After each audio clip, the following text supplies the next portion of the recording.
Hello. Tales of a Fourth Grade Nothing, Chapter 10. Dribble. And there's Dribble. I will never forget Friday, May 10th. It's the most important day in my life. It didn't start out that way. It started out ordinary. I went to school, I ate my lunch, I had gym, and then I walked home from school with Jimmy Fargo. We planned to meet at our special rock in the park as soon as we changed our clothes. In the elevator, I told Henry I was glad summer was coming. Henry said he was too. When I got out on my floor, I walked down the hall and opened the door to my apartment.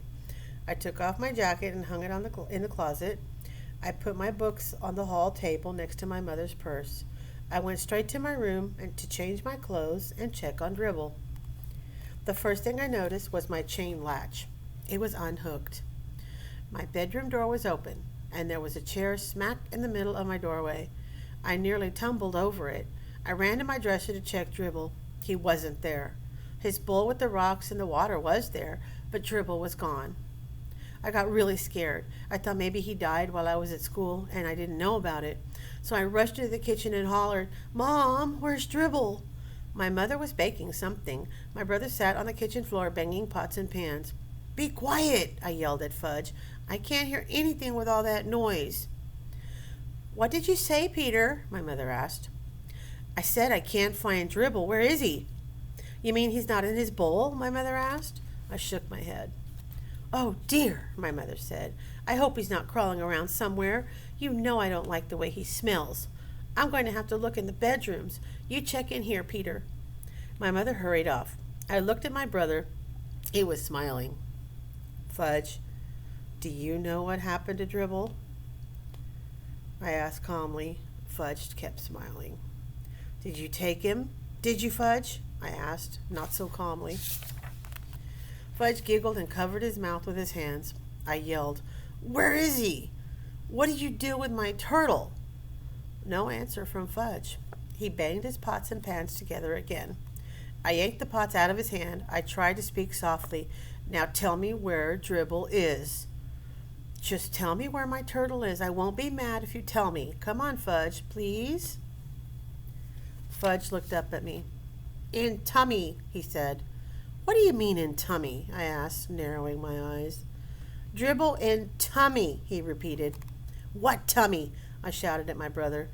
"This one," Fudge said, rubbing his own stomach. "Dribble in this tummy right here." I decided to go along with his game. "Okay, how did he get in there, Fudge?" I asked. Fudge stood up. He jumped up and down and sang, "I ate him, I ate him, I ate him."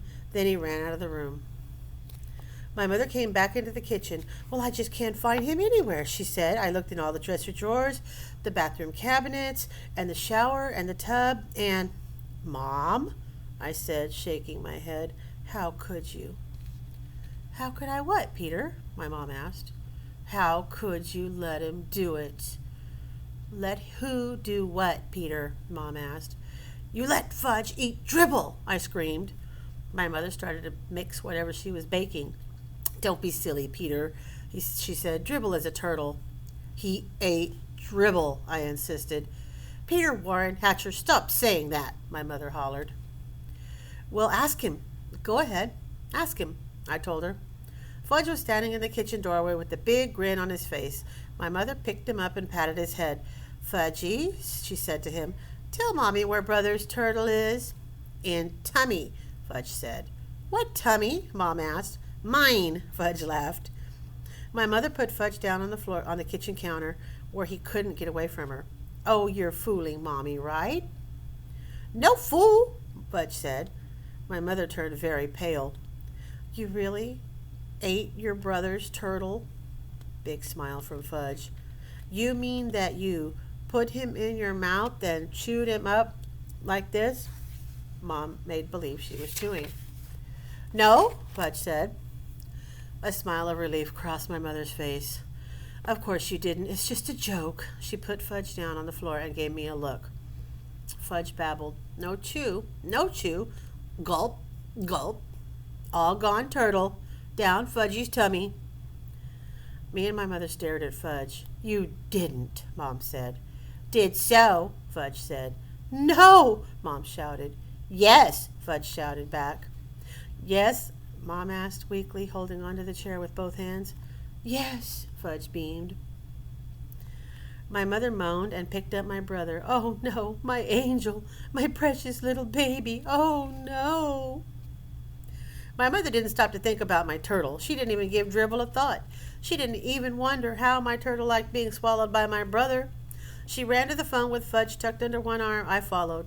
Mom dialed the operator and cried, "Oh, help, this is an emergency. My baby ate a turtle." "Stop laughing," my mother told the operator. "Send an ambulance right away. 25 West 68th Street. Mom hung up. She didn't look too well. Tears were running down her face. She put Fudge down on the floor. I couldn't understand why she was so upset. Fudge seemed fine. "Help! Help me, Peter, help!" Mom begged. "Give me blankets." I ran into my brother's room. I grabbed 2 blankets from Fudge's bed. He was following me around with that silly grin on his face. I felt like giving him a pinch. How could he stand there looking so happy when he had my turtle inside him? I delivered the blankets to my mother. She wrapped Fudge up in them and ran to the front door. I followed and grabbed her purse from the hall table. I figured she'd be glad I thought of that. Out in the hall, I pressed the elevator buzzer. We had a few minutes to wait.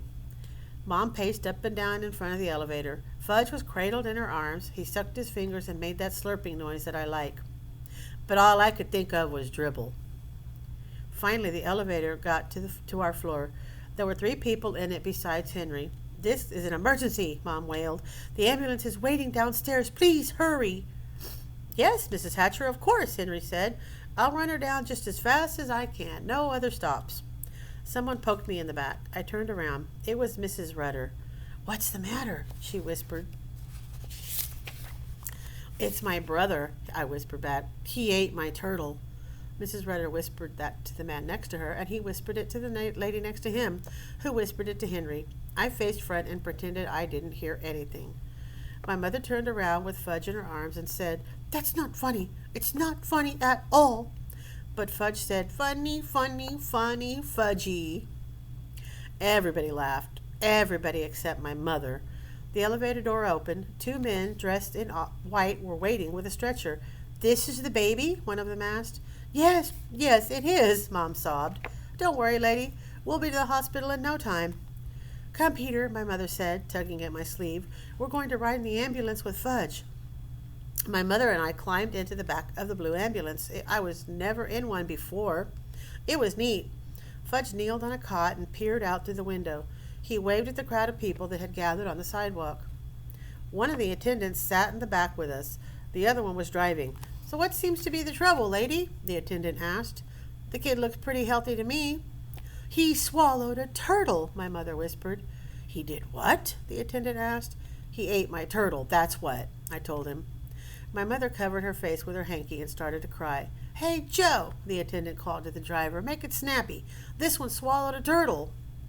"That's not funny," Mom insisted. I didn't think so either, considering it was my turtle. We arrived at the back door of the hospital, and Fudge was whisked away by 2 nurses. My mother ran after him. "You wait here, young man," another nurse called to me, pointing to a bench. I sat down on the hard wooden bench. I didn't have anything to do. There weren't any books or magazines spread out like at Dr. Cohn's office. So I watched the clock and read all the signs on the walls. I found out I was in the emergency section of the hospital. After a while, the nurse came back. She gave me some paper and crayons. "Here you are. Be a good boy and draw some pictures. Your mother will be out soon." I wondered if she knew about Dribble, and that's why she was trying to be nice to me. I didn't feel like drawing any pictures. I wondered what they were doing to Fudge in there. Maybe he wasn't such a bad little guy after all. I remembered that Jimmy Fargo's little cousin once swallowed the most valuable rock from Jimmy's collection, and my mother told me that when I was a little kid I swallowed a quarter. Still, a quarter's not like a turtle. I watched the clock on the wall for an hour and 10 minutes. Then a door opened and my mother stepped out with Dr. Cohn. I was surprised to see him. I didn't know he worked in the hospital. "Hello, Peter," he said. "Hello, Dr. Cohn. Did you get my turtle?" "Not yet, Peter, but I do have something to show you. Here are some x-rays of your brother." I studied the x-rays as Dr. Cohn pointed things out to me. "You see," he said, "there's your turtle right there." I looked hard. Will Dribble be in there forever? I asked. No, definitely not. We'll get him out. We gave Fudge some medicine already. That should do the trick nicely. What kind of medicine? I asked. What trick? Castor oil, Peter, my mother said. Fudge took castor oil and milk of magnesia and prune juice too. Lots of it. All those things will help to get Dribble out of Fudge's tummy. We just have to wait, Dr. Cone said. Probably until tomorrow or the day after. Fudge will have to spend the night here, but I don't think he's going to be swallowing anything that he isn't supposed to be swallowing from now on. How about Dribble? I asked. Will Dribble be all right? My mother and Dr. Cone looked at each other. I knew the answer before he shook his head and said, I think you may have to get a new turtle, Peter. I don't want a new turtle, I said. Tears came to my eyes. I was embarrassed and wiped them away with the back of my hand. Then my nose started to run and I had to snivel. I want Dribble, I said. That's the only turtle I want.